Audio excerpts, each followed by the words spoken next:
Hello, everyone. Obviously, I am not in the same space. Things are very different. I don't have nails on. I'm dreaded now. Like, I have a baby. I wanted to do my birth story and not get on here and look crazy. I wanted to come back. It's a new year and I'm just into different things now. So I think that there's gonna be a little bit of a switch up on my channel, obviously. I think since I'm so into being a mom right now, I just feel like that's what I'm doing right now. Like, am I sitting around and watching Housewives? Yes, that is still my guilty pleasure. Do I still want to have an opinion on it and talk and converse on it and like commentate about it? Yes. But I think I find much more pleasure in just being a viewer and having my own opinion, and it doesn't feel like homework whenever I'm sitting and indulging in my guilty pleasure. But this is going to be my birth story. And so a lot of you know, if you don't know, this is our rainbow baby. I guess my story is more so just taking you through the day and what to expect if you're expecting, and especially as Black moms. I know whenever I was a first-time mom, I was on YouTube like literally like looking for like what to expect and what am I supposed to be feeling in my first, second, and third trimester. Like, so as a first-time mom, I get it, and I feel like I'm 8 months in. I'm not so far in that it's like getting advice from a mom who's 2-3 kids in. I'm right in the thick of it for being a first-time mom. And also, when I say a first-time mom, just to kind of set the stage, my first baby that I had, my partner and I suffered a stillbirth back in May of 2020, and we were 7 months, we were 10 weeks away from meeting our baby girl Campbell, and we lost her at 30 weeks gestation. So this pregnancy was very scary. It was just high stress, high anxiety the whole time. And also went to the extreme of not even wanting to know the gender of my baby because it didn't matter to me. I was so scared of finding out what it was going to be and then like going and just buying everything, and for something tragic like that to happen the first time, if it was going to happen the second time, like I just didn't want to consume myself with that. I wanted to really focus on my health and my mental, and to just make sure I was extra comfortable. And yeah, during this pregnancy, Keegan was a very good pregnancy. I had a little bit of trouble with diastasis. If you're not familiar with that, it's just the spreading of your abdominal muscles, but it can be really painful. Mine was very painful, actually. So, and I still have problems out of this little spot above my belly button now. And again, I'm not even a year postpartum, so I don't know. But anyway, so I just want to take you through my day of the day that we got induced. So May 16th, I woke up early in the morning. I went to go get my nails done that morning. I came back home and I had breakfast and I chilled a little bit, and then I went back out and went to go get my wax because we're about to have a baby girl. The kitty has to be pretty. What are we doing if it's not? I came back home and me and Jones, we were just sitting in the living room floor, just talking, just shooting the breeze. And I called my mom, and like we're anticipating to get a call to come in. So we knew that we were going to be induced that day. We just didn't know what time. They called us, and that might have been around 1 or 2, somewhere around there. And they said, you know, we've got a bed for you, so y'all can come on in and we can get this ball rolling. So we instantly, we got off the phone. We were on the phone with my mom. I called my mom back and I was like, Mama, they're ready for us. Like, it's time to go. We got up and I came upstairs. I got me a shower and just kind of taking my time, making sure I have my last minute things. If you're being induced, there's no rush. You know what I mean? Like, unless your water breaks, and even then you have time, I just assume that you wouldn't want to walk around with your water being broken, because I would just assume that you would be gushing everywhere. Like, maybe I'm wrong on that. So I had ordered cupcakes from Sam's. I was addicted to their cupcakes at the end of my pregnancy. So I had a surprise baby shower, and they got cupcakes from Sam's, and they were amazing. They were so good. And so I ordered like 30 of them. Like, girl, are you really gonna get through 30 cupcakes? No, but did I convince myself I needed them? Yes. So the hospital had called us. I wasn't ready to pick my cupcakes up yet. They weren't ready yet. I'm trying to figure out how I'm supposed to dip off to Sam's and go and get my cupcakes. Joan still had to go to the vape shop. Like, we had little things to do, and I guess we just thought we had time. Now it's like 4 o'clock, and they're calling me trying to figure out, like, are you on your way? Like, what's your ETA? And I was like, yeah, I'm on my way. I had a couple more runs to do before I came in. I thought you guys were gonna call us later in the day. I wasn't expecting for you to call us early in the afternoon like that. I had no idea. She pretty much just gave me the instruction that if you get here after 5, I had to go through a different entrance of the hospital. So it wasn't a big deal. At about 4:30, I'm getting my gown changed. From there, they just prepped me, got the IV going. So I knew that they were going to do a Foley bulb or a cervical balloon. They're essentially the same thing. They put it's like a ball or a balloon. They put it in your cervix and they blow it up, and it just slowly just starts to open your cervix until your cervix gets to that same like diameter. At that point, it'll either slide out or a nurse will come and take it out. I didn't know if I wanted the Foley bulb first and then to do the epidural, and I hurried up and I texted one of my girlfriends from work, and I was like, I don't know which one to do first. She was like, definitely get the epidural first and then do your Foley bulb. All right, cool. Let's specify. I got my first epidural at about 6. So the guy comes in and he administers my epidural, and so I'm fine after that. I'm not feeling anything. I'm not feeling much of anything. And then a couple hours later, here come the contractions, and I'm thinking like, oh shit, like this is what these feel like, and they were more intense. Like, as time went on, I was like, oh my God, like, you really have to stop and breathe through a contraction. There's nothing that you can do. Nothing. It was close to about 10 o'clock, 11, that I was really like, I'm hurting.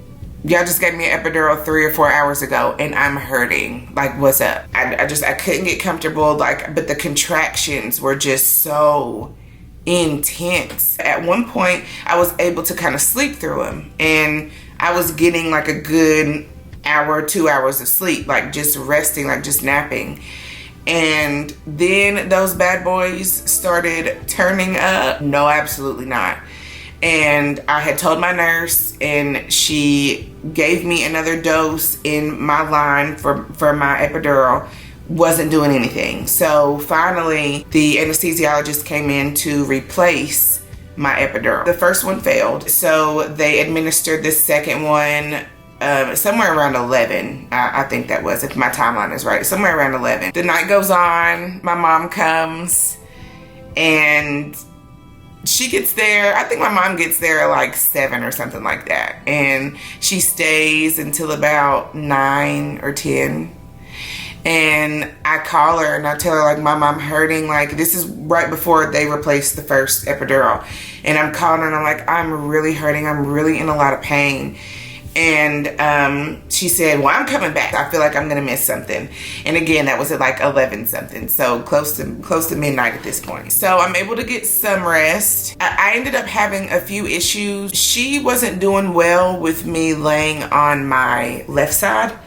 And when I was laying on my left side, her heart rate was dropping. So the nurses were coming in trying to figure out, like, okay, what do we have going on here? After all of that had happened, she wasn't liking any way that I was laying, be it on my left or my right side. It didn't matter.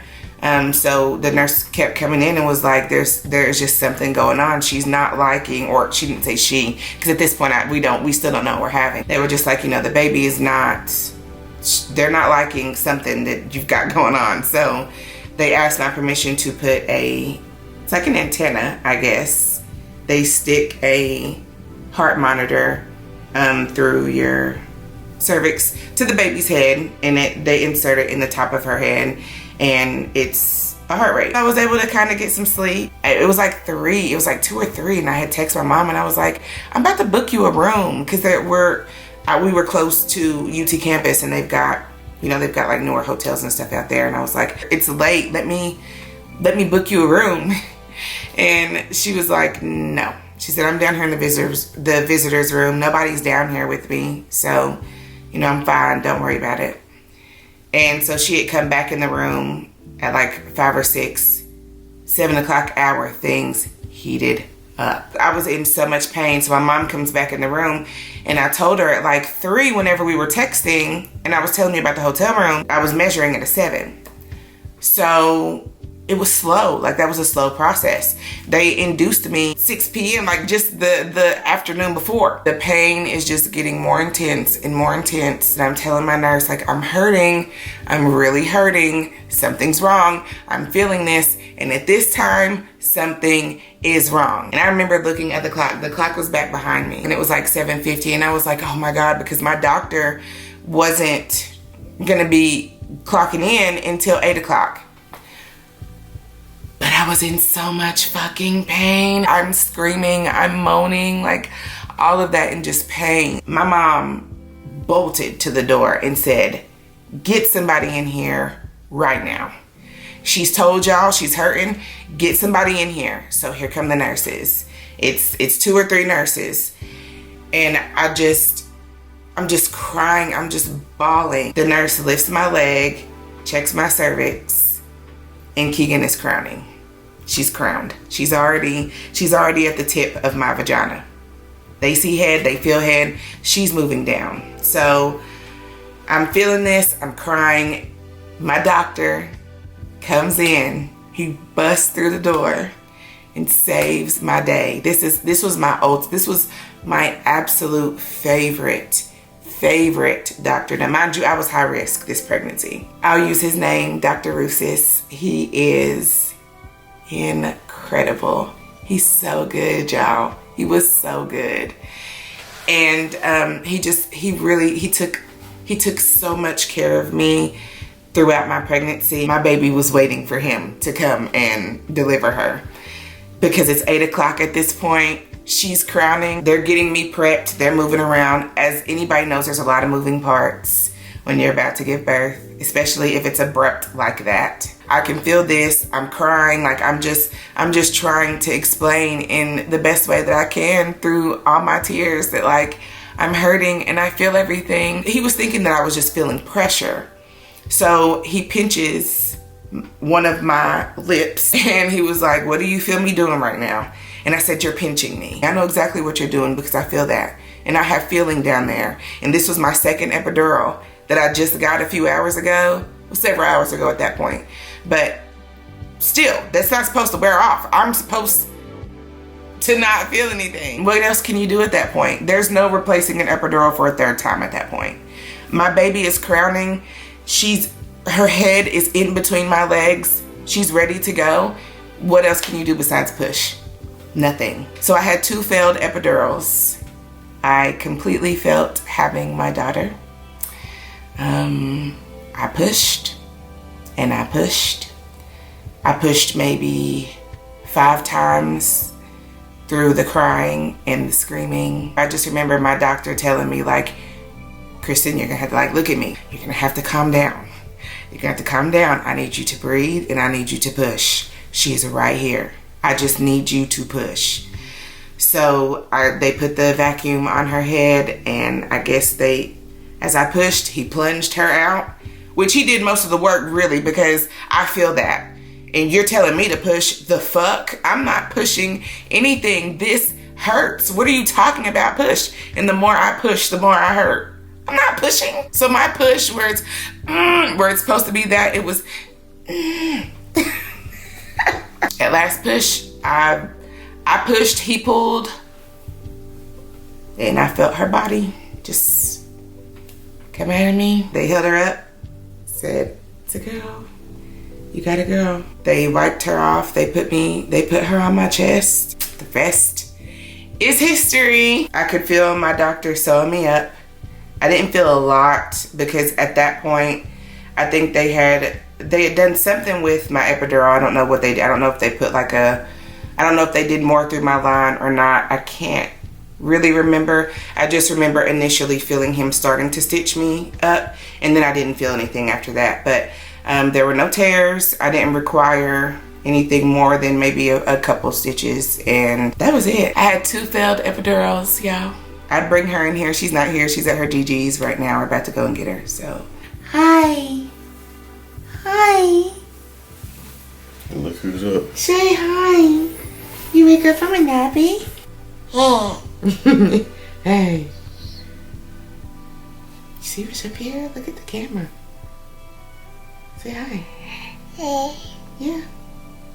Ooh, no, not the shirt. You match me.